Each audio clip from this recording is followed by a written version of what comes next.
Hey friends, I'm going to share with you a fabulous cauliflower pizza crust with riced cauliflower. You can get frozen or fresh, and I picked this up at Trader Joe's, so today I will be using fresh. So the first thing you're going to do is cook your cauliflower. You're just going to microwave it until it's tender. Okay everybody, the cauliflower is cooked. This has so much moisture. You're gonna cut cheesecloth, put it where you're going to put your cauliflower. Now we're going to pour the cauliflower into the larger bowl. We're gonna lift up the cheesecloth. You are going to do this until every last drop possible is squeezed out. It's because if you don't, your crust will be soggy.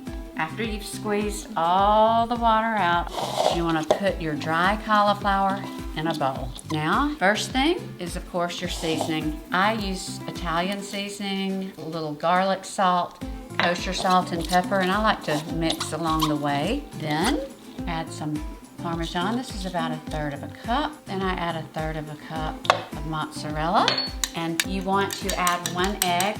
Okay. Now, here's a secret. This is about 1/3 of a cup of goat cheese. Goat cheese helps your crust stay together. Now, you're going to want to get some parchment paper because you're going to want to press out your crust. But first, you are going to mix all of these ingredients really, really well. So now we're going to make our pizza crust. You can make 2 separate ones, which is what I'm going to do because I like to have options to make different pizzas. So I am going to put these crusts on preheated pizza pans. That gives them a little more crisp start than if you put them on a cold pizza pan and place that in the oven. So, I'll be right back. This just came out of the oven. It's piping hot, but this is the beauty of parchment. You can lift the crust directly onto the hot sheet, and this is going in a 400 oven. Okay, it's been about 20 minutes and look how yummy that looks on that side. Now what I'm going to do, I'm just gonna do that. Just lift that crust and stick that back in the oven just so the other side will be a little crisp as well. And I'm gonna do that to both pizzas and then we'll see the final result.